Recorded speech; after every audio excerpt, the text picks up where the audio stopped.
കള്ളപ്പരിശകളെന്ന് നിങ്ങൾ വിളിക്കേണ്ടിയിരുന്നതേ അവരെയാ, അല്ലാതെ ഞങ്ങളെ അല്ല. നിന്നെ വിളിച്ചാ നീ എന്ത് ചെയ്യൂടി? വിളിച്ചു നോക്ക്, അപ്പൊ അറിയാം. എടി കള്ളി! ദേ, എടി. ദേ.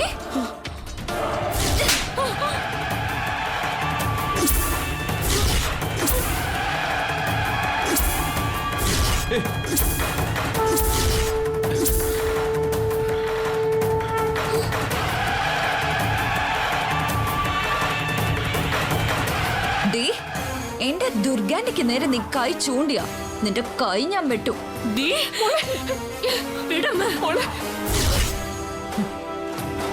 നീ അടി അഭിമാനമുള്ളവള്. ഞാൻ അടിക്കേണ്ട അടിയാ നീ ഇവളെ അടിച്ചത്. വിടമ്മ, ഇവൾ എന്റെ മുഖത്തല്ല അടിച്ചത്, അമ്മയുടെ മാമന്റെ മുഖത്താ. വിടന്നെ വിടമ്മ. മോളെ നീ വിട്, പറയുന്നേക്ക്. ഇപ്പൊ നിങ്ങൾ പോയിക്കോ, ഇതൊരു വിഷയമാക്കണ്ട. മോളെ പറയുന്നേക്ക് മോളെ, ഇപ്പൊ നിങ്ങൾ പോയിക്കോ.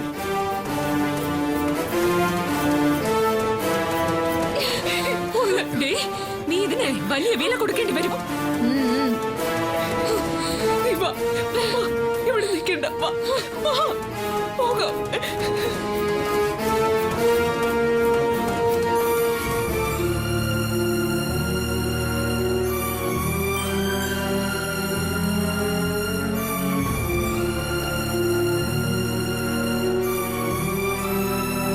ഗംഭീരമായി ദുർഗെ, ഇത് നമുക്ക് ദൈവമായിട്ടുണ്ടാക്കി തന്ന അവസരം. ഇനി അമ്മയും മോളും ഈ വഴിക്ക് വരില്ല. എന്നേക്കാൾ ഗംഭീരമാക്കിയത് ഇവള അപ്പച്ചി. നീ ഈ കനകദുർഗയുടെ മനസ്സറിഞ്ഞു പ്രവർത്തിച്ചു. എന്റെ അഭിമാനമാണ് നീ കാത്തത്. നിനക്കിതിന്റെ വില ഞാൻ തന്നിരിക്കും.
എല്ലാവരുടെ മുമ്പിൽ വെച്ച് നമ്മുടെ തുളസിമോളെ പെണ്ണ് അടിക്കാന്ന് പറഞ്ഞാൽ എനിക്ക് ആലോചിക്കും തോറും രക്തം തിളയ്ക്കുക.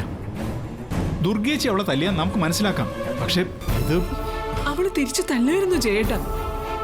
തുളസി ആ പെണ്ണിനെ അപ്പൊ തന്നെ അടിച്ച് ശരിയാക്കിയേനെ. ഞാൻ എന്റെ മോളെ തടഞ്ഞത്. അത് നന്നായി. തുളസി അവിടെ വെച്ച് തിരിച്ചടിച്ചാൽ അപ്പച്ചിയും ദുർഗേച്ചിയും വെറുതെ ഇരിക്കുവോ? പിന്നെ തുളസിക്ക് വേണ്ടി പ്രസയും ആദ്യമൊക്കെ ഇടപെടേണ്ടി വരും. പിന്നെ അത് കുടുംബ വഴക്കായി മാറിയാനെ.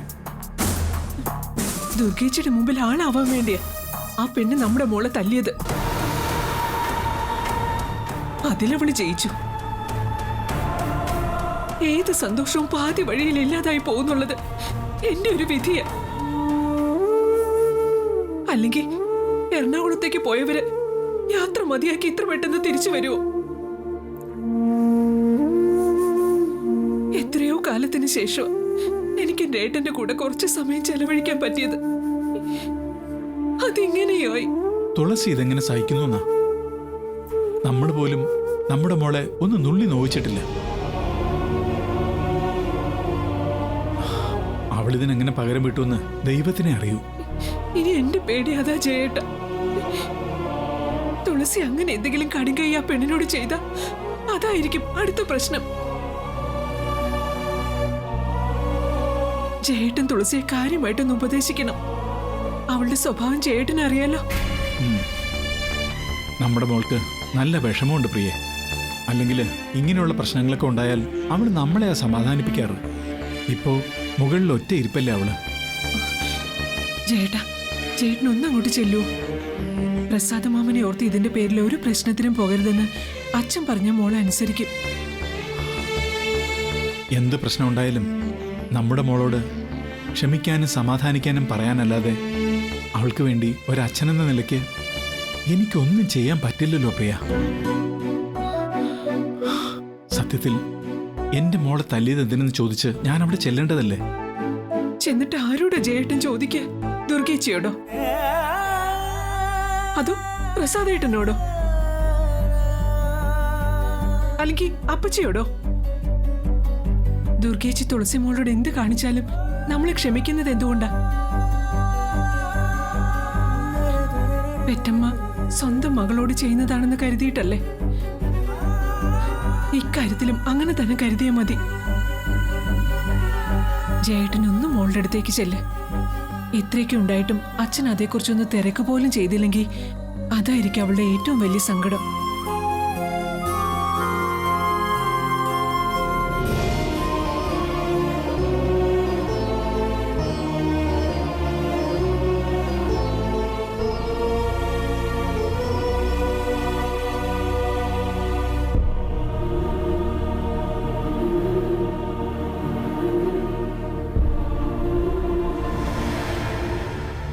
അതിരെ, എനിക്ക് സന്തോഷം കൊണ്ട് നിനക്ക് എന്ത് സമ്മാനോ തരേണ്ടതെന്ന് പോലും എനിക്കറിയില്ല.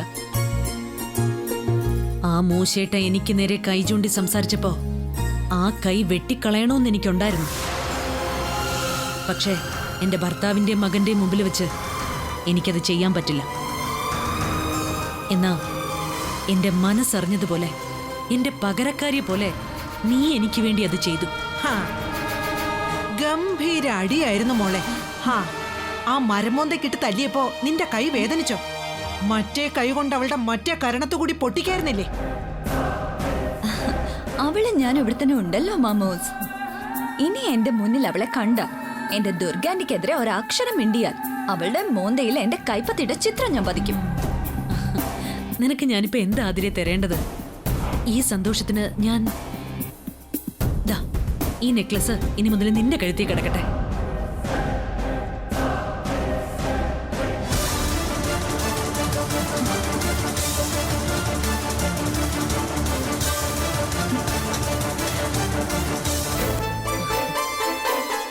ആതിരമോളെ, ഇതാണ് നിന്റെ യഥാർത്ഥ ദുർഗാന്റി. ഇണങ്ങിയാൽ കഴുത്തിലുള്ളത് ഊരിത്തരും, പക്ഷേ പിണങ്ങിയാൽ കൊള്ളാം. ഇവക്കിത് നല്ല ചേർച്ചയുണ്ടല്ലേ പച്ചി? ഗംഭീരമായിട്ടുണ്ട്. നിന്റെ എല്ലാ ആഭരണങ്ങളും ആതിരമോൾക്ക് ചേരും ദുർഗെ. നീ തന്നെയാണ് ഇനി മുതൽ ഇവൾ, അല്ലേ ആതിരെ?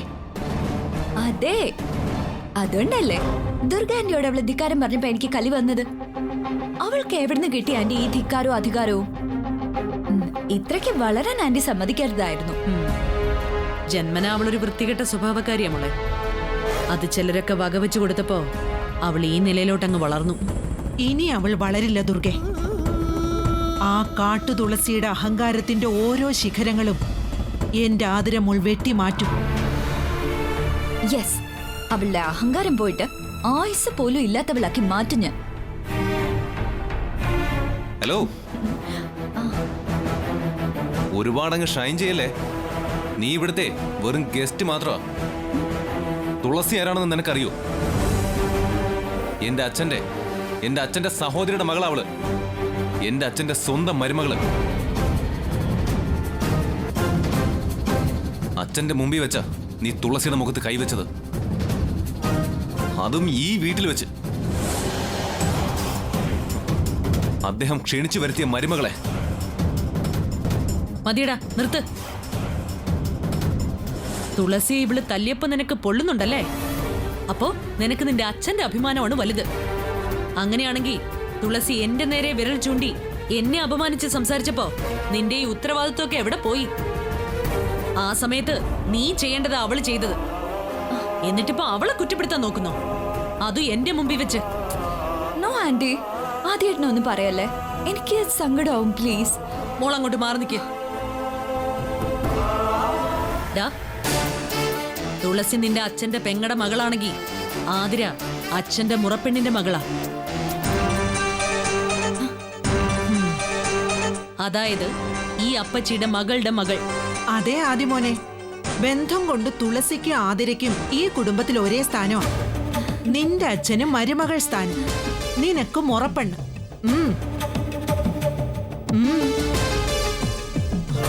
ആദി, അവിടെ നിന്നേ. മാമു അതേട്ടൻ പിണങ്ങി പോയതാ? അവൻ എങ്ങനെ പോയാ നിനക്കെന്താ? നീ ഇപ്പൊ ചെയ്യേണ്ടത് ദുർഗാന്റിയെ പിണക്കാതിരുന്നാ മാത്രം മതി. ഇപ്പൊ നിന്റേത് നല്ല സമയ.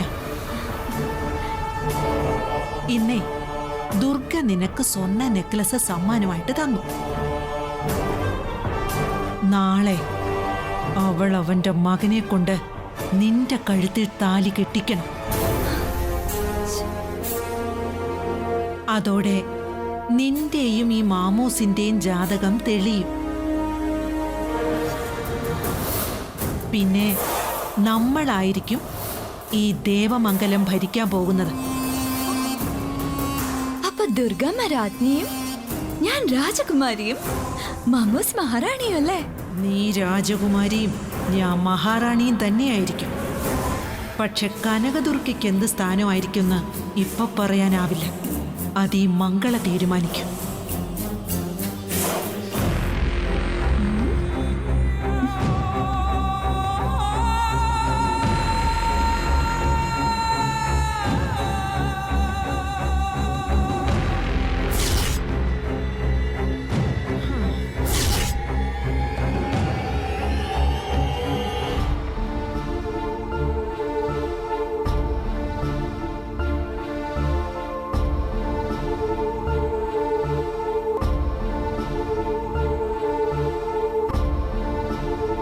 ദേ,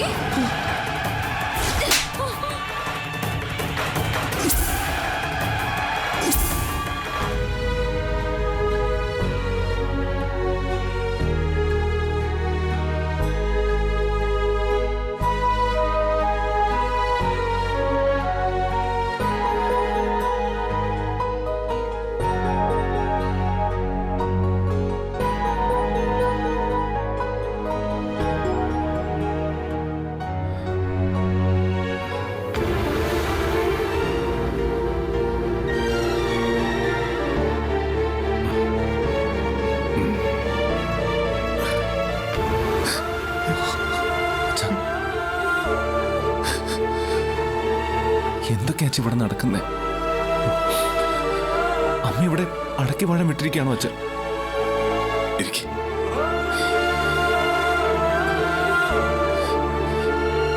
ഇപ്പോഴത്തെ എന്റെ അവസ്ഥ നിനക്കറിയില്ല. മനസ്സുകൊണ്ടും ശരീരം കൊണ്ടും തീർത്തും അവശനാണ് ഞാൻ. എന്റെ ഈ ബലഹീനത എന്റെ അമ്മ ശരിക്കും ഉപയോഗപ്പെടുത്തും. അവൾക്ക് എല്ലാ ഒത്താശയും ചെയ്തു കൊടുക്കാൻ അപ്പച്ചിയുണ്ടല്ലോ. ഇതിപ്പോ ഒരു കുടുംബമല്ല, ആർക്കും കയറി വന്ന് എന്തും കാണിക്കാവുന്ന ഒരു സത്രമാ.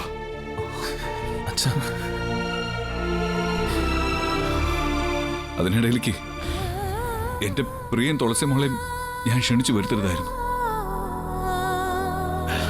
അവർക്ക് ഈ അപമാനം താങ്ങാവുന്നതിനും അപ്പുറമായിരിക്കും. ഞാനായിട്ടത് അവർക്കുണ്ടാക്കി കൊടുക്കരുതായിരുന്നു. ഇല്ലച്ച, അവരെ കുറിച്ച് ഓർത്ത് അച്ഛൻ കൂടുതൽ ടെൻഷൻ ആവണ്ട. ആന്റിയും തുളസിയും അച്ഛന് വേണ്ടി എല്ലാം സഹിക്കും. അവരുടെ വിഷമം ഇപ്പൊ അച്ഛനെ ഓർത്തിട്ടാവും. ജീവിതത്തിൽ അപൂർവമായി കിട്ടുന്ന സന്തോഷങ്ങളിൽ ഒന്നായിരുന്നു പ്രിയോടും മോളോടൊപ്പം ഞാനിന്ന് ചെലവിട്ട നിമിഷങ്ങൾ. സ്വസ്ഥമായിട്ടൊരു കുടുംബജീവിതം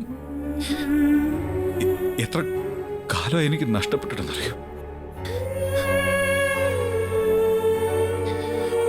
അവരിവിടെ വന്നപ്പോ എനിക്ക് കുറച്ച് സമയത്തേക്കെങ്കിലും എനിക്കെന്റെ പഴയകാലം തിരിച്ചു കിട്ടിയ പോലെ തോന്നിയടാ.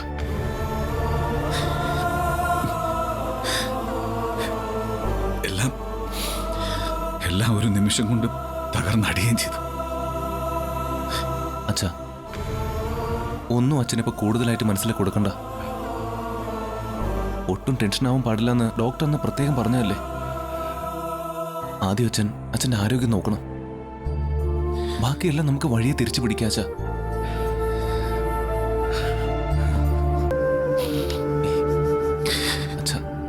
ഇല്ലടാ, നമ്മൾ വഴങ്ങി കൊടുക്കും തോറും ദുർഗ വളർന്നുകൊണ്ടിരിക്കുക. പണ്ട് ഞാൻ കുടുംബസ്നേഹം കൊണ്ട് വിധേയനായിപ്പോയി. ഇതെല്ലാം അതിന്റെ ഭവിഷ്യത്താ. ഇപ്പൊ തന്നെ നീ ചോദിച്ചില്ലേ അമ്മ അടക്കി വാഴാൻ വിട്ടിരിക്കുകയാണ് അച്ഛാന്ന്. ഈ ചോദ്യം പലപ്പോഴും എൻ്റെ അമ്മ തന്നെ എന്നോട് ചോദിച്ചിട്ടുണ്ട്.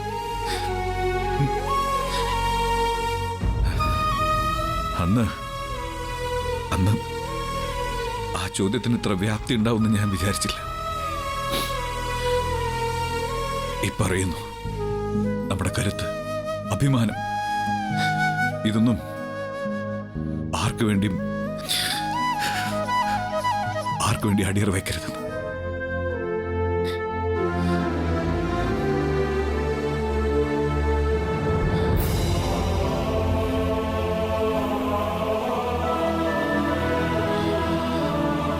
എല്ലാം തിരിച്ചു പിടിക്കാനുള്ളൊരു ബാല്യം ഇനി അച്ഛനുണ്ടോന്ന് അറിയില്ലടാ. എന്നാലും കുടുംബത്തിൽ കടന്നു കയറിയ ബാധകളെ ഒഴിപ്പിച്ചെടുക്കണം. ഇനി അതിനു വേണ്ടിയാടാ നിന്റെ അച്ഛന്റെ ജീവിതം. ഈ പത്മവ്യൂഹത്തിൽ നിന്ന് നിന്നെങ്കിലും എനിക്ക് രക്ഷിക്കണം. അച്ഛാ,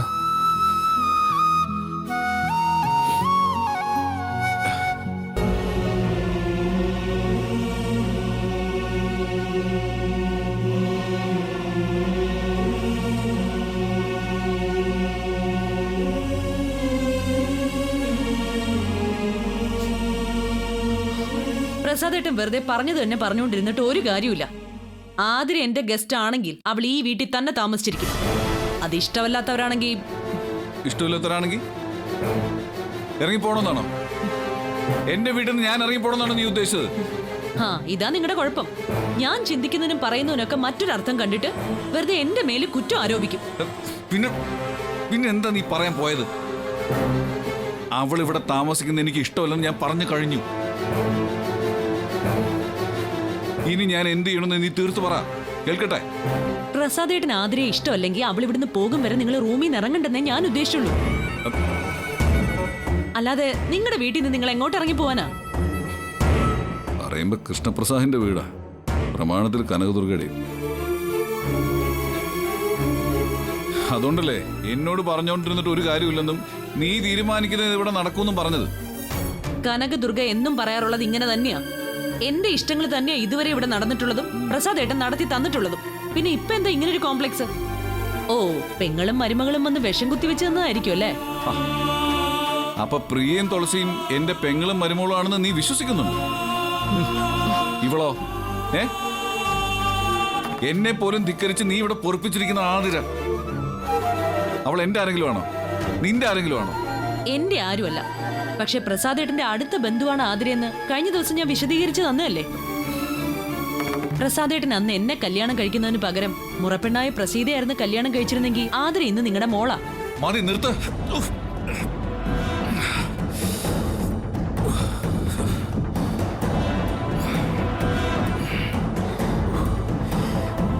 ഈ തരംതാണ ന്യായങ്ങൾ നിരത്തിയൊന്നും എന്റെ തുളസിമോളുടെ മുഖത്ത് കൈവച്ചവളെ ഈ വീട്ടിൽ കൂടിയിരുത്താൻ നീ വിചാരിക്കണ്ട.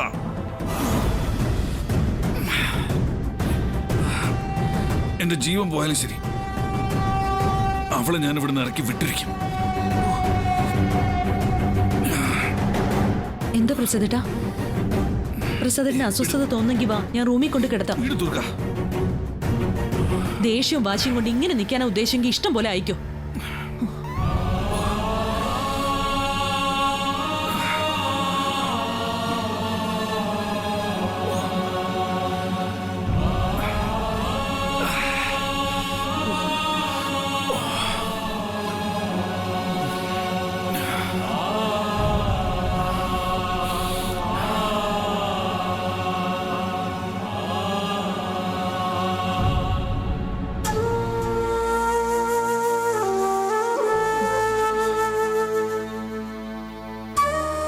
എനിക്കിപ്പോ പ്രസാദേട്ടന്റെ കാര്യം ഓർത്തിട്ട് ഒരു മനസ്സമാധാനവും ഇല്ല. ഇത്ര നേരമായിട്ട് ഏട്ടൻ ഒന്നിങ്ങോട്ട് വിളിച്ചു പോലും ഇല്ലല്ലോ. എനിക്ക് മോൾക്ക് ഇത്ര വലിയ അപമാനം ഉണ്ടായ സ്ഥിതിക്ക് ഏട്ടന്റെ രീതിക്ക് എന്നെ ഒന്ന് വിളിച്ച് സമാധാനിപ്പിക്കേണ്ടതായിരുന്നു. അതും ദുർഗേച്ചിയുടെ കണ്ണു വെട്ടിച്ചല്ലേ പറ്റൂ. അങ്ങനൊരു സാഹചര്യം പ്രസയ്ക്ക് കിട്ടിക്കാണില്ല. ഏയ്, എനിക്ക് തോന്നുന്നത് പ്രസാദേട്ടൻ ഇതിന്റെ പേരിൽ ദുർഗേശിയായിട്ട് വഴക്കിട്ട് കാണൂന്ന്. ഈ ഒരു അവസ്ഥയില് ഏട്ടന്റെ ആരോഗ്യത്തെ അത് ബാധിക്കൂല എന്റെ ഈശ്വര. നീ ഇങ്ങനെ ആവശ്യമില്ലാതെ ഓരോന്ന് ചിന്തിച്ചു കൂട്ടാതെ പ്രിയ. പ്രസ അഥവാ വഴക്കിന് ചെന്നാലും അദ്ദേഹത്തിന്റെ ആരോഗ്യസ്ഥിതി അറിയാവുന്നതുകൊണ്ട് ദുർഗേച്ചി കൂടുതൽ കലഹത്തിന് നിൽക്കില്ല. സ്വന്തം ഭർത്താവിനെ കുറിച്ച് അവർക്ക് ചിന്തയില്ലാതിരിക്കുമോ? അത് ദുർഗേച്ചിയെ കുറിച്ച് നിങ്ങൾക്ക് അറിയാഞ്ഞിട്ടാ ജയേട്ടാ. ദൈവത്തിന് മുമ്പിൽ പോലും തോറ്റു കൊടുക്കാൻ തയ്യാറാകാത്തവരാ. പ്രസാദേട്ടൻ ദേഷ്യത്തിന് എന്തെങ്കിലും പറഞ്ഞ ദുർഗേച്ചി മിണ്ടാതിരിക്കും തോന്നുന്നുണ്ടോ? എന്താ ഇപ്പൊ ചെയ്യ? ജയേട്ടനൊന്ന് വിളിച്ചു നോക്കിയേ. അത് വേണോ? പ്രസ ചിലപ്പോ ഇങ്ങോട്ട് വിളിക്കാത്തത് ദുർഗേച്ചിയെ പേടിച്ചിട്ടാണെങ്കിൽ നമ്മളായിട്ട് വിളിച്ച് അദ്ദേഹത്തിന്റെ സ്വൈര്യം കെടുത്തണോ? അതിപ്പോ ഞാൻ വിളിച്ചാലല്ലേ ദുർഗേച്ചിക്ക് കുഴപ്പമുള്ളൂ. ജയേട്ടൻ ഡിപ്പാർട്ട്മെന്റ് കാര്യങ്ങൾക്ക് വിളിക്കാറുണ്ടല്ലോ. എനിക്ക് ഒരു സമാധാനം ഇല്ലാഞ്ഞിട്ടേ ജയേട്ട. ഏട്ടന് കുഴപ്പമൊന്നുമില്ലെന്ന് അറിഞ്ഞാൽ മാത്രം മതി എനിക്ക്.